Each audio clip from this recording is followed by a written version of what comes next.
Sahabat Belajar, selamat datang di Ayo Belajar. Nah, gimana nih kabarnya Sobat Belajar sekalian di rumah? Nah, kalau mau mengawali pembelajaran nih Sobat Belajar, sebenarnya kita harus semangat. Ya nggak sih? Jadi mulai tadi Kak Fia tanyain dulu nih, gimana kabarnya Sobat Belajar di rumah? Gimana menghabiskan waktunya di rumah nih selama pandemi? Pasti ada rasa-rasa bosen, ada rasa-rasa aduh nggak tahu deh pengen ngapain lagi nih gitu. Nah, saran Kak Fia sih kalau misalnya Sobat Belajar itu lebih banyak ngabisin waktu di rumah karena memang lagi pandemi, coba dibuat time hoursnya nih, time rushnya gitu. Coba dibuat tabelnya nih setiap hari tuh mau ngapain sih gitu. Misalnya Sobat Belajar PJJ dari jam setengah 7 gitu sampai jam 12 gitu. Nanti dari jam 12 sampai jam 2 tidur siang.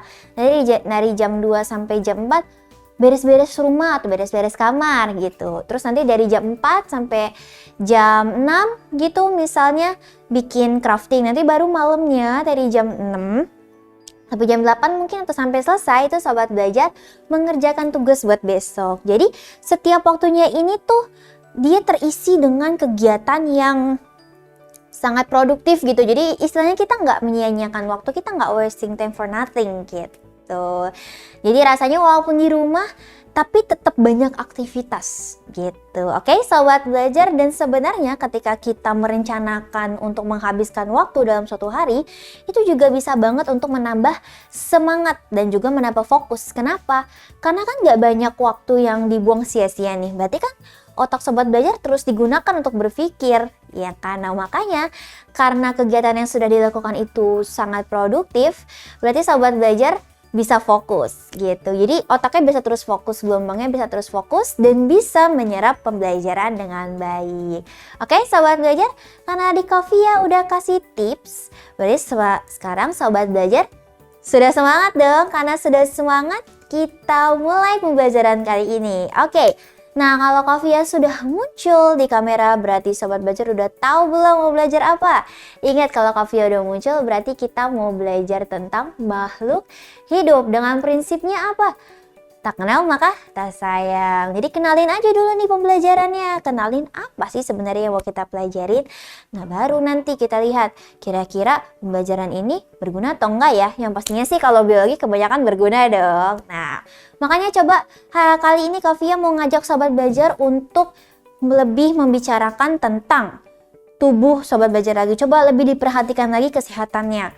Lewat apa? Sebenarnya dari zat-zat yang dikeluarkan oleh Sobat Belajar itu kita bisa lihat loh tingkat kesehatan tubuh Sobat Belajar. Nah, kali ini yang mau kita lihat adalah warna urin. Nah, jadi apa nih warna urinmu? Hari ini kita lihat di dalam pembelajaran mekanisme ekskresi pada ginjal. Oke, kita lihat. Di sini ada skala urin. Ada mulai dari warna urin yang kuning pudar, hampir bening, sampai yang benar-benar coklat. Kalau kita lihat di sini, itu dari warna kuning yang muda ini sampai warna kuning yang agak pekat, itu berarti dia terhidrasi, ya kan? Terus mulai dari ke bawah nih sampai dengan warna kecoklatan itu berarti dehidrasi. Dan yang terakhir udah coklat sampai dengan coklat tua, itu berarti dia dehidrasi parah. Nah, berarti kalau tingkatannya menggunakan dehidrasi atau enggak, kaitannya dengan apa ya Sobat Belajar? Kira-kira dengan apa ya? Dehidrasi, cukup cairan. Berarti hubungannya dengan apa? Hubungannya dengan minum air. Terlebih lagi minum air putih gitu. Jadi kita bisa lihat nih, tubuh kita tuh cukup nggak sih cairannya di dalam tubuh kita nih? Dilihat dari mana? Dilihat dari warna urinnya. Kalau misalnya semakin bening, istilahnya semakin bening atau semakin muda warna dari urin Sobat Belajar, atau malah tidak ada warnanya, itu berarti tubuh Sobat Belajar ini sangat bagus tingkat hidrasinya. Berarti Sobat Belajar ini sudah menerapkan banyaknya jumlah air yang harus dikonsumsi nih setiap harinya, seperti itu. Tapi kalau ternyata sobat belajar menemukan warna urin yang sudah mulai seperti ini atau di bawah seperti ini, berarti sudah mulai harus warning nih sobat belajar. Karena keadaan dari tubuh sobat belajar dan juga ginjal sobat belajar itu mulai terancam nih. Karena apa? Pertama, karena kurangnya mengkonsumsi air gitu. Sebenarnya air apa aja sih gitu, tapi lebih bagus air putih gitu. Ya sebenarnya kan kita bisa minum teh, kita bisa minum kopi gitu kan. Tapi kalau misalnya kita minum teh atau minum kopi lebih banyak dibandingkan minum air putih, warna urinnya dia tidak akan bening. Sama-sama cairan kok Kak, tapi kenapa tuh si teh sama kopi, ya teh atau susu atau kopi itu tidak terlalu bagus kalau kita konsumsi lebih banyak daripada air. Karena pada dasarnya semuanya ini mengandung komponen lain, ya kan? Kalau misalnya air, hanya air tok gitu, memang tidak ada komponen lain, tidak ada komponen campuran lainnya gitu. Dia nggak kental juga dan dia memang dimanfaatkan untuk melarutkan zat-zat yang ada di dalam tubuh. Nah, apalagi sobat belajar kalau misalnya sobat belajar sudah mulai merasa ada sedikit rasa-rasa nggak enak nih di bagian pinggang belakang sini. Jadi kadang-kadang kita suka sakit pinggang nih. Tapi sakit pinggang itu sebenarnya tidak selalu karena ada encok istilahnya, ada salah urat, bukan. Tapi terkadang itu adalah tanda-tanda dari ginjal sobat belajar yang mulai kekurangan fungsinya nih, yang mulai terganggu fungsinya. Karena apa? Karena pola minum sobat belajar yang rendah pertama. Lebih memilih untuk minum minuman yang berasa, yang berwarna dibandingkan yang bening gitu. Akibatnya kemana? Ketika kita sudah mulai melihat warna urinnya tidak sekuning atau tidak sebening yang seharusnya, larinya bisa ke mana? Ke batu ginjal, ke gagal ginjal. Kalau sudah batu ginjal dan gagal ginjal, berarti kita sudah kehilangan fungsi ginjal. Ketika kita kehilangan fungsi ginjal, berarti kita tidak bisa memproduksi urin. Larinya kemana? Ke terapi cuci darah, seperti itu. Jadi kebiasaan-kebiasaan kecil seperti minum air putih yang lebih banyak dibandingkan minum minuman yang berwarna itu wajib banget diterapkan sobat belajar, karena dari kebiasaan kecil seperti ini itu efeknya besar sekali untuk tubuh sobat belajar. Apalagi ciwi-ciwi yang ada di rumah nih, kulit kita tuh lebih bagus loh girls kalau misalnya kita lebih banyak minum air putih dibandingkan minum minuman yang berwarna ataupun kopi dan teh dan juga susu gitu. Jadi dijamin deh kulitnya tuh lebih kenyal, lebih bersih, lebih shining, shimmering, splendid, glowing deh, kayak pakai skincare mahal. Oke? Nah, seperti itu ya. Jadi harus dijaga sekali nih banyaknya air yang harus dikonsumsi, jangan sampai ginjal kita tidak berfungsi dengan semestinya. Lalu memang semestinya ginjal ini berfungsi seperti apa Kak? Oke, makanya sobat belajar, penasaran kan bagaimana fungsi ginjal yang seharusnya? Lalu bagaimana nih proses urin yang sebenarnya, proses urin yang benar, dan urin yang dihasilkan itu harusnya tidak mengandung apa dan seperti apa urin yang bagus? Ya tentunya urin yang seperti ini yang bagus. Dan bagaimana cara bisa menghasilkan urin yang bagus seperti skala yang ada di atas? Penasaran? Kalau penasaran, stay tune terus di Live Kasis Ayo Belajar, jangan kemana-mana. Karena sekarang belajar mudah, ayo belajar. Jangan lupa belajar, karena sekarang belajar itu mudah. Ayo belajar. Oke, sobat belajar. Di dalam pembuatan urin itu sebenarnya masuk ke dalam sistem ekskresi gitu. Nah, organ-organnya seperti bisa kita lihat di sini. Ada kulit, hati, paru-paru, dan yang terakhir adalah ginjal. Nah, kemudian nanti akan kita pelajari gangguan pada sistem ekskresi. Dan yang hari ini akan kita bahas adalah ginjal, di mana fungsinya untuk mensekresikan urin. Oke, kita klik, kemudian kita lihat pertama adalah organ utama dalam pembuatan urin, yaitu ginjal. Oke, seperti apa ginjal? Ginjal itu sebenarnya bentuknya seperti kacang merah, seperti kacang merah. Nah, beratnya untuk ginjal dewasa itu adalah 1,2 kg. Dan ginjal kalau kita lihat dari morfologinya atau struktur luarnya itu dibagi menjadi 3 bagian. Yang pertama adalah korteks, lapisan paling luar. Kemudian ada sumsum ginjal yaitu medula yang di sebelah sini. Kavia ganti dulu. Nih, yang di sini nih. Nih, medula. Kemudian ada pelvis ginjal atau yang disebut sebagai rongga ginjal. Nah, itu bagian-bagian dari ginjalnya. Nah, kemudian ginjal itu kan fungsinya tadi menghasilkan urin. Betul.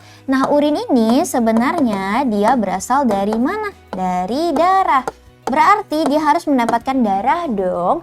Nah, darahnya dari mana? Asalnya dari arteri menuju ginjal, kemudian dari vena yang keluar dari ginjal. Oke, dan yang terakhir adalah ureter. Nanti setelah urinnya jadi, maka akan dikeluarkan melalui ureter dan uretra. Oke, itu struktur luar dari ginjal. Nah, oh ya Kavia lupa. Ginjal itu kan tadi bentuknya seperti yang Kavia bilang, seperti apa? Kacang merah, dan warnanya juga seperti kacang merah. Kalau warnanya tidak seperti kacang merah, berarti ginjal Sobat Belajar itu sudah mengalami gangguan gitu. Gangguannya dari mana terasanya? Pertama, terasa sakit pada pinggang di bagian belakang, kanan dan kiri. Why? Karena ginjal kita ada di kanan dan di kiri. Kemudian pasti kalau misalnya kita mau pipis, ada rasa gak enak di bagian perut bawah. Kenapa? Karena di sana ada kandung kemih. Gitu. Oke, kalau misalnya udah berasa-berasa gak enak di bagian-bagian situ, langsung diperiksakan. Atau langsung ubah kebiasaan minumnya, coba ditambah lagi dan mulai lebih banyak lagi minum air putihnya. Oke? Nah, selanjutnya yang menjadi organ utama dalam pembentukan urin itu adalah nefron. Nah, nefron ini sebenarnya dia terletak antara dua nih, di antara korteks dan juga medula. Gitu, oke? Oke, kita lihat yang pertama ada glomerulus. Jadi nefron ini satu unit struktural yang menghasilkan urin. Ingat ya, yang menghasilkan urin. Oke, nefron. Nah, yang pertama, bagian pentingnya adalah glomerulus. Ya, nantinya berfungsi untuk menyaring darah. Karena urin itu adalah hasil penyaringan darah. Kemudian glomerulus yang berupa jahitan atau anyaman, bukan jahitan, anyaman dari pembuluh darah itu dilapisi oleh kapsula Bowman. Oke, ini kapsula Bowman-nya. Ini glomerulus-nya yang ada di dalamnya. Oke, kemudian setelah glomerulus dan kapsula Bowman tadi menyaring darah, nanti mereka akan dikeluarkan menuju saluran-saluran yang ada di sini. Saluran yang utama itu ada 3. Ada tubulus contortus proximal, tubulus contortus distal, ada 4 ya. Ada lengkung Henle, nih harus ini di bawah sini, nih asa Henle descending. Kemudian ductus collectivus. Seperti itu. Jadi kalau di nefron itu ada 2 macam organ organ penyusunnya, yaitu ada organ yang berbentuk glomerulus dan kapsula Bowman beserta tubulus-tubulusnya. Tadi tubusnya ada apa? Ada tubulus contortus proximal, distal, lengkung Henle, dan ductus collectivus. Nah, tadi ya, bahwa mereka masing-masing itu memang memiliki fungsi dalam pembentukan urin. Lalu bagaimana Kavia cara pembentukan urinnya? Kembali lagi ke masing-masing bagiannya. Yang pertama adalah proses filtrasi. Di mana proses filtrasi ini adalah proses penyaringan darah di glomerulus, kemudian menghasilkan yang namanya urin primer atau filtrat glomerulus. Difiltrasi itu yang berfungsi adalah ini. Siapa ini? Glomerulus. Oke. Nah, urin primer ini dia masih banyak banget mengandung zat-zat yang dibutuhkan oleh tubuh, yaitu adalah air, glukosa, kemudian asam amino, urea, kemudian ada ion anorganik. Nah, si air nih ya, air, glukosa, asam amino itu masih dibutuhkan oleh tubuh. Nah, makanya setelah difiltrasi di glomerulus, maka darah akan dikeluarkan di sini, di arteri, di vena. Kemudian dari vena yang ini, dia akan masuk kembali ke kapsula Bowman. Nah, nanti kalau sudah masuk ke kapsula Bowman dalam bentuk urin primer, maka dia akan masuk ke dalam tubulus contortus proximal, TKP. Oke. Dia akan masuk kembali ke dalam TKP. Lalu mengalami yang namanya reabsorpsi, yaitu penyerapan kembali zat-zat yang dibutuhkan oleh tubuh. Apa aja tadi? Glukosa, ya kan? Terus asam amino dan urea. Gitu. Karena kan tadi kalau kita di proses filtrasi, itu kan penyaringan darah menjadi urin primer atau filtrat glomerulus. Di mana urin primer ini tadi dia masih mengandung banyak sekali zat-zat yang dibutuhkan oleh tubuh. Betul? Nah, kemudian zat-zat yang dibutuhkan oleh tubuh ini akan diabsorpsi kembali dan akan diambil kembali oleh tubuh di tubulus contortus proximal. Gitu. Apa aja yang diambil? Glukosa, asam amino, dan urea. Seperti itu. Berarti udah diambil tuh ya zat-zat yang dibutuhkan. Nah, setelah melalui TKP, nah, terus kan dia turun nih ke lengkung Henle. Nih di sini lengkung Henle. Dia akan turun ke lengkung Henle dan kemudian akan mengalami reabsorpsi kembali. Apa yang direabsorpsi? Air dan juga garam. Sehingga di reabsorpsi, urinnya sudah berubah menjadi urin sekunder. Tadi difiltrasi primer, kalau di reabsorpsi sudah menjadi urin sekunder. Apakah ini urin yang akan dibuang, Kak? Belum. Urin sekunder belum bisa dibuang. Oke. Karena setelah direabsorpsi semuanya, sisa-sisanya itu akan direabsorpsi kembali dan ditambahkan zat-zat yang sudah tidak diperlukan oleh tubuh lagi. Jadi kayak gimana ya? Urea tuh udah nggak dibutuhkan lagi oleh tubuh. Terus dia mau buangnya lewat mana? Akhirnya ditaruh lah di urin. Amonia udah nggak dibutuhkan lagi oleh tubuh. Terus ditaruh di mana? Ditaruh di urin gitu. Jadi setelah direabsorpsi semuanya, udah dihilangin semua yang tidak dibutuhkan oleh tubuh di dalam urin sekunder, maka tubuh akan menambahkan nih sisa-sisa zat dari proses yang lain. Kalau udah kekumpul semuanya ditaruh di urin sekunder tadi, kemudian akan mengalami proses augmentasi. Gitu. Baru deh di proses augmentasi ini dia bisa kita katakan sebagai urin sesungguhnya yang hanya mengandung urea dan amonia. Seperti itu. Augmentasi terjadinya di mana? Di TKD alias tubulus contortus distal. Oke. Nah, dari 3 proses ini, urin itu kan tadi mengalami penyaringan, reabsorpsi dan augmentasi. Dan strukturnya serta volumenya juga akan semakin berbeda. Jadi kalau di sini masih pekat, masih banyak volumenya, di sini akan semakin cair dan semakin sedikit. Baru deh urin yang tadi sudah diaugmentasi di tubulus contortus distal akan turun lagi ke tubulus collectivus. Nih di sini. Tubulus collectivus. Nah, baru nih kalau urin sesungguhnya sudah masuk tubulus collectivus, maka dia akan turun lagi ke ureter yang tadi. Oke. Oke, di dekat pelvis ada ureter ya. Tadi kan di sini pelvis nih, ya kan? Terus dia turun ke ureter, urinnya dia akan turun dulu ke kantung kemih, nih akan dikumpulkan nih sampai volumenya full. Tuh kira-kira kalau misalnya bagian bawah perut kita udah agak gembung tuh, terus kita rasanya udah mau pipis, sudah kebelet. Nah baru nih si kandung kemih tadi itu mulai kontraksi. Ayo pipis gitu. Nah terus di dalam kandung kemih itu kan tadi dia sebenarnya ukurannya kecil.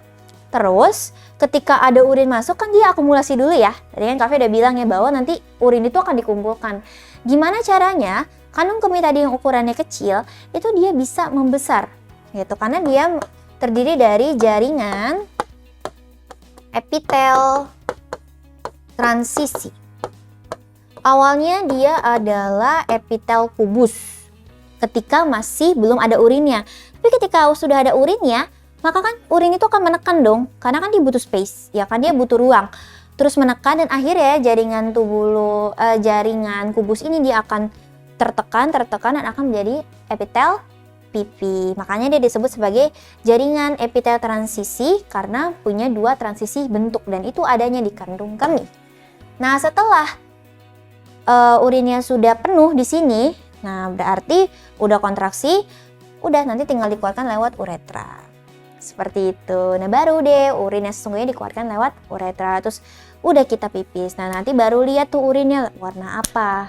Seperti itu. Kalau warnanya nggak sebening, nggak sepudar yang tadi, yang hidrasi berarti harus tambah minum putih. Oke.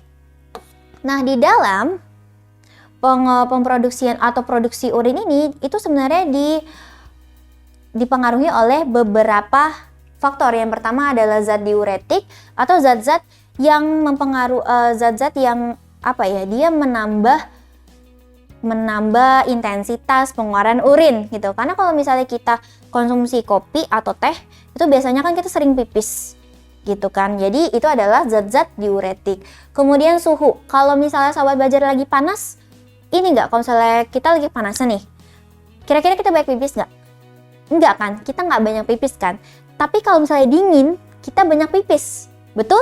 Nah, makanya suhu itu dia mempengaruhi produksi dari urin. Dan yang ketiga adalah konsentrasi darah. Kembali lagi, urin adalah hasil penyaringan dari darah, oke? Nah, berarti konsentrasi darah itu sangat mempengaruhi hasil urin. Konsentrasi darah itu dipengaruhinya oleh apa? Oleh cairan yang ada di dalam tubuh. Kalau misalnya sahabat belajar ngambil darah nih, kalau darahnya warnanya terlalu tua, berarti dia ini kan lebih kental daripada darah yang warnanya lebih merah. Ya kan? Berarti masalahnya ada di mana? Berarti masalahnya ada di kurangnya cairan. Ya kan? Makanya kembali lagi, ketika konsentrasi darahnya itu memang sudah lebih kental dan juga warnanya lebih tua dibandingkan warna darah yang normal, gitu. Nah, berarti sobat belajar kurang minum, kurang hidrasi gitu. Makanya urinnya warnanya juga jadi lebih pekat dan juga lebih sedikit dikeluarkannya. Oke, sobat belajar, seperti itu ya. Jadi diperhatikan nih di dalam produksi urin dia ada beberapa faktor yang mempengaruhinya. Oke, sobat belajar. Karena kita sudah belajar tentang mekanisme ekspresi pada ginjal, berarti sekarang kita coba ya untuk mengerjakan soal-soalnya. Kita lihat nih seberapa paham sih sobat belajar mengenai sistem ekskresi pada ginjal kali ini. Oke, kita lihat di sini ada gambar ginjal. Oke, ada apa tadi di bagian luarnya? Ada korteks, medula, dan pelvis. Oke, nah pertanyaannya apa? Perhatikan gambar di bawah ini. Bagiannya merupakan unit yang melakukan fungsi pembentukan ginjal, yaitu apa? A. Nefron, B. Piramida, C. Pelvis, D. Medula, E. Uretra. Oke, kita lihat. Si bagian G ini apa emang? Oke, kita lihat di sini. Apa yang ditunjuk? Ini bagian apa? Ini bagian dalam. Nah, kita ulang lagi ya dari luar. Paling luar itu adalah korteks. Kemudian di bagian dalam ada medula. Dan rongganya yang di sini dekat uretra dan juga dekat arteri dan juga vena ginjal itu adalah pelvis. Nah, berarti unitnya itu ada di dalam medula. Oke, medula itu kan strukturnya, ruangnya. Tapi kalau yang ditanya adalah unit yang melakukan, apakah itu medula? Tadi yang melakukan proses pembentukan urin, medula atau siapa? Siapa? Yang tadi ada tubulus contortus proximal, distal, ada lengkungan Henle, ada capsula Bowman, kemudian ada glomerulus. Siapa? Dia adalah nefron. Oke, jadi jawabannya adalah nefron yang ada di antara korteks dan medula. Oke, seperti itu ya sobat belajar. Oke, kita next. Kita lihat, perhatikan gambar di bawah ini. Nah, bagian nomor 1 tuh apa? Oke, jawabannya kita lihat ya, ini ada glomerulus dan tubulus proximal serta distal, ada TKD dan ada juga TKP. Kita lihat gambarnya. Oke, nomor 1, kita lihat nomor 1 siapa emang? Oh, nomor 1 ada di atas nih. Lihat nih Mbak. Oke, nomor 1 ada di atas. Siapa yang dia rujuk? Siapa tuh yang seperti anyaman pembuluh darah? Siapa? Glomerulus. Oke, nomor 3-nya baru kapsula Bowman-nya ya. Berarti kita lihat jawaban yang tidak ada glomerulus-nya kita eliminasi. Coret-coret. Oke, kita lihat. A glomerulus, B glomerulus, C dan D tubulus, E-nya glomerulus. Kita coret. Berarti tinggal A, B, dan E. Nah, sekarang kita lihat fungsinya bener nggak? Nah, fungsi glomerulus apa tadi? Menyaring darah. Kita lihat. A. Glomerulus mengalirkan sel darah dan protein. B. Menyaring sel darah dan protein. E. Menyaring sel darah dan asam amino. Yang mana yang lebih tepat? Tadi yang disaring itu apa? Asam amino ya. Oke, berarti jawabannya adalah E. Menyaring sel darah dan asam amino. Jadi jawabannya adalah E. Oke. Nah, ternyata mekanisme ekskresi ginjal hari ini sudah selesai sobat belajar. Ingat ya, tadi struktur yang membuat urin itu bukan ginjal keseluruhan tapi adalah nefron. Tadi apa? Dari mulai proses filtrasi, reabsorpsi, dan juga proses augmentasi. Nanti setelah semuanya selesai, terbentuk urin yang sesungguhnya dan akan dikeluarkan melalui ureter, onukemi, uretra. Oke sobat belajar, jadi jaga kesehatan, banyak minum air putih ya. Makanya karena sekarang belajar mudah, ayo belajar. Jangan lupa belajar, karena sekarang belajar itu mudah. Ayo belajar!